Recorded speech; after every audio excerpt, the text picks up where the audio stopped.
For those who are watching, they might be wondering what you're talking about. What field is this, sir? I work in social media. Okay, yeah, sorry. So I work in, basically, I'm a senior community manager. So basically, my whole aim is, this venue here, I build it based on what I see, based on comments, analytics, and other various bits and that. And what I do is I start creating content based on that, or campaigns based on that. Is that it? On a nutshell, yeah. Are you hiring?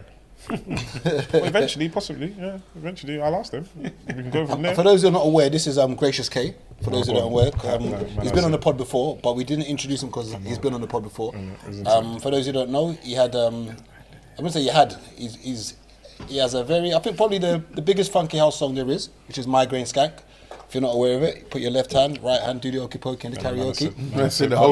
And I think it's good to see. Is that going to flag up on the? It's good to see a transition. Yeah. And I think one thing I was talking about the other day with my mate is how artists, footballers, sports players, actors, people who are still in the limelight, how do you navigate that journey when you're out in Napa, you're out in Ibiza, you're out in Barcelona, you're basically you're everywhere. Everyone knows your song. You're hearing an EastEnders. Like, there's not a place where I went to. And you still perform. And you still perform now. Yeah. There's not a place that I went to in 2010-ish, I think it was, 2011, where you didn't hear Migraine Skank. And even now, you still hear it. And I think, what is it like for you now, navigating as Gracious K, to now saying, okay, I've got this hit single, I'm still performing it. I may not be performing as much as I was. I've put out catalogues of music. It may not have resonated as much as Migraine Skank done. How do you, let me use the word deal with it, but how do you deal with it? Because my brother is in the same, is floating through that crazy chamber where it's like, how do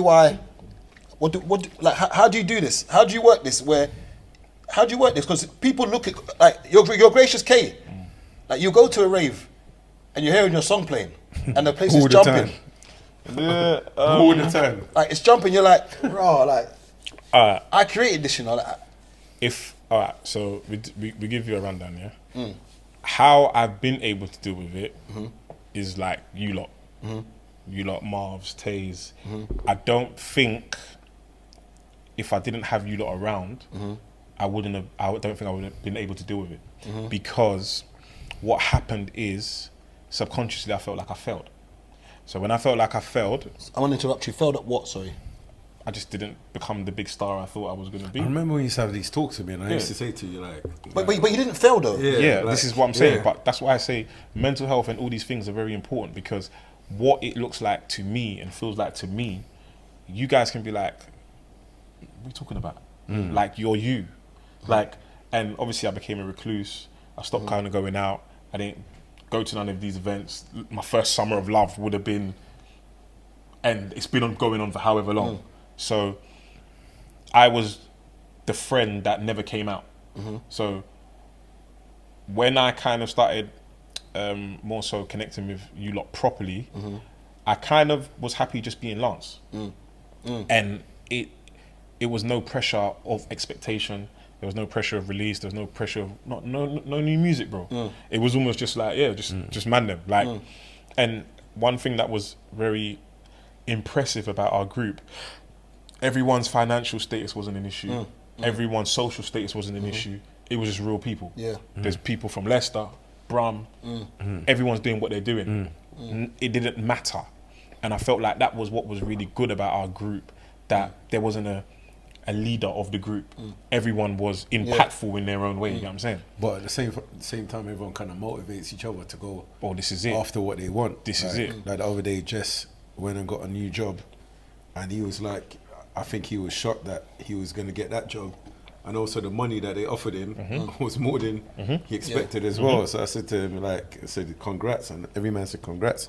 And I said to him, right, it's stepping stones. A couple of years' time, you go for something else. You just keep on and elevating and moving. Sometimes I feel like when you have like good male friendships, right? Because there's things that guys may not, necessarily come through on.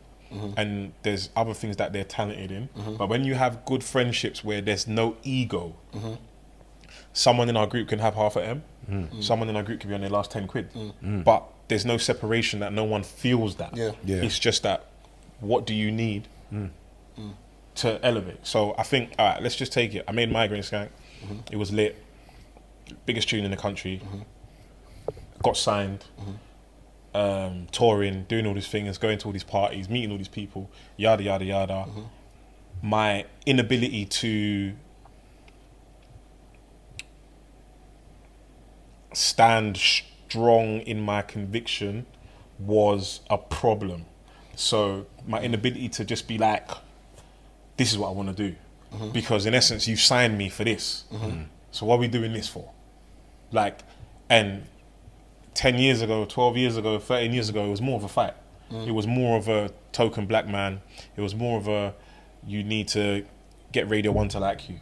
If Radio 1 don't like you, then the single's is a bust. There's nothing we can do. It's not like now where it's a bit like the Wild Wild West, where radio's playing catch up. So let's say if you made Migraine now, it'd be astronomical. You do the tune and you're doing other tunes and it's not necessarily connecting as much. But so you start to think, shit, it's not working. And your head's just a bit gone, and then all of a sudden the party invites dwindle, the let's do lunch, that kind of dies down, and then it's almost, my thing was, I kind of started telling myself no one cares. As in the fans don't care, or the execs, the people at the top don't care. So now my problem was, I wasn't looking at quote unquote fans, supporters, followers. I'm looking at the industry, because before, when you have a baby, they don't know that the furnace is hot. You need to put fear into them. So when I'm coming to the industry, I don't necessarily know about radio. I don't know about press. I don't know about any of this shit. I'm coming from ends, and when I'm coming from ends, this is what we're doing. And then when you have your first encounter, when you have a big record, there's more people in the room. Of course, yeah. Now there's more people in the room, there's more voices, there's more opinions. When you have those more opinions, they are almost have the capacity to drive your decision making, because you want to get it right. What kind of music were they trying to push you towards?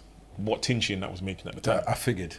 That was the in thing. That was what was on radio. Tiny, that was what was on radio. Yeah, that was I figured. What was But working. basically, the woman on the hook and then the guy rapping. The woman on the hook and the guy rapping. Then man will just stand there and do token. And it was like, look, I'm not gonna lie, I kind of come from grime, innit? So my whole concept was, how do I find a way to make funky house grimier?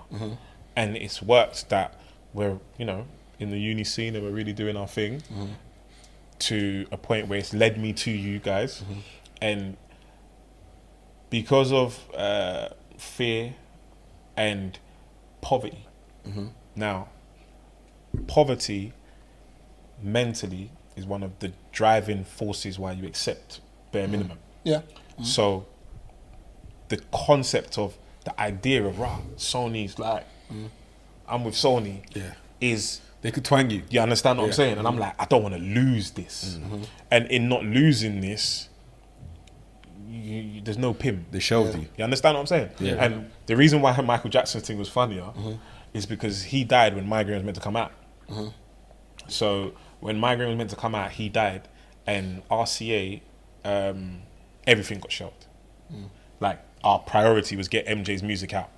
So would you say that when you was in these meetings with like Sony, etc., would you say that, because I always think that when you're negotiating, you need to have some sort of leverage, otherwise you're not in a position to negotiate. So would you say that the feeling of them perhaps maybe doing you a favour by even putting them onto their company, label, whatever, like you kind of felt like, I need to kind of just keep it so stum and... the leverage was, I was big, like I was hot, and the thing was that this is a massive establishment, like almost like Sunday school, wear shoes and suit, not come as you are.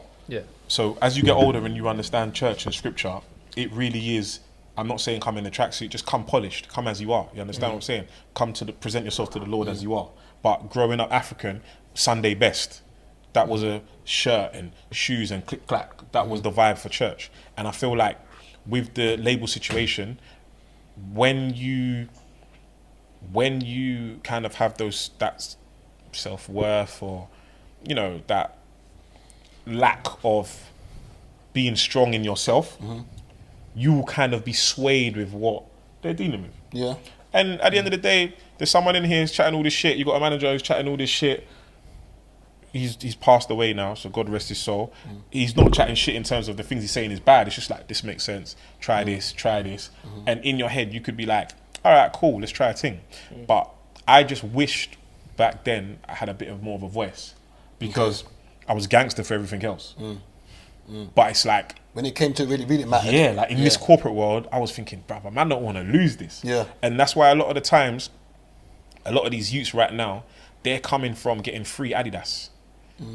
Adidas trainers and free this and free that, free Puma. So you're going to tell me I'm going to go from my bedroom to 150 bags. I don't care what the contract was like.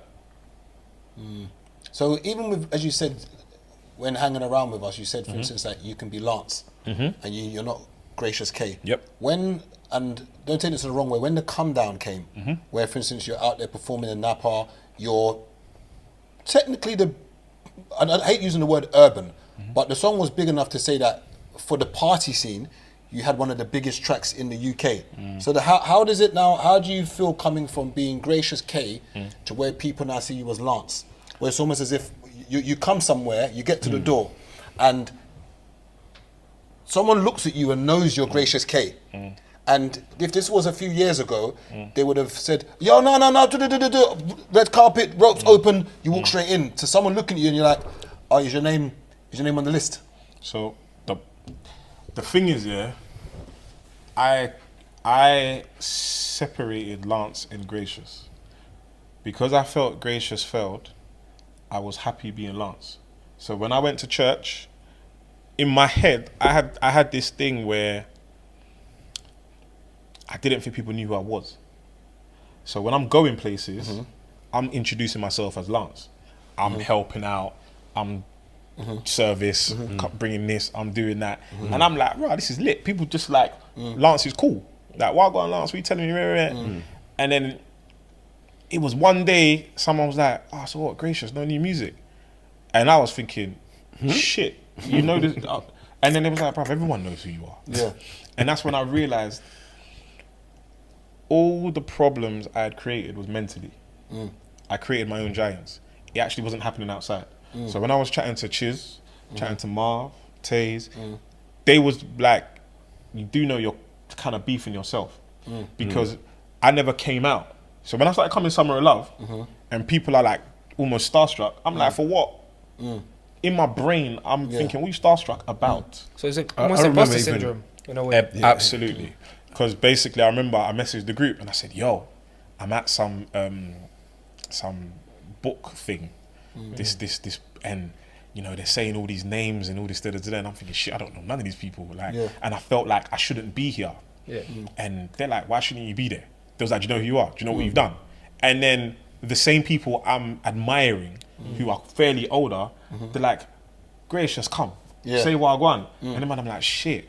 So it was a lot of confidence issues. I remember it got so bad, when the peak started coming down. What I used to do was, I used to type my name into Twitter. Big mistake. Yeah. So You never search your name.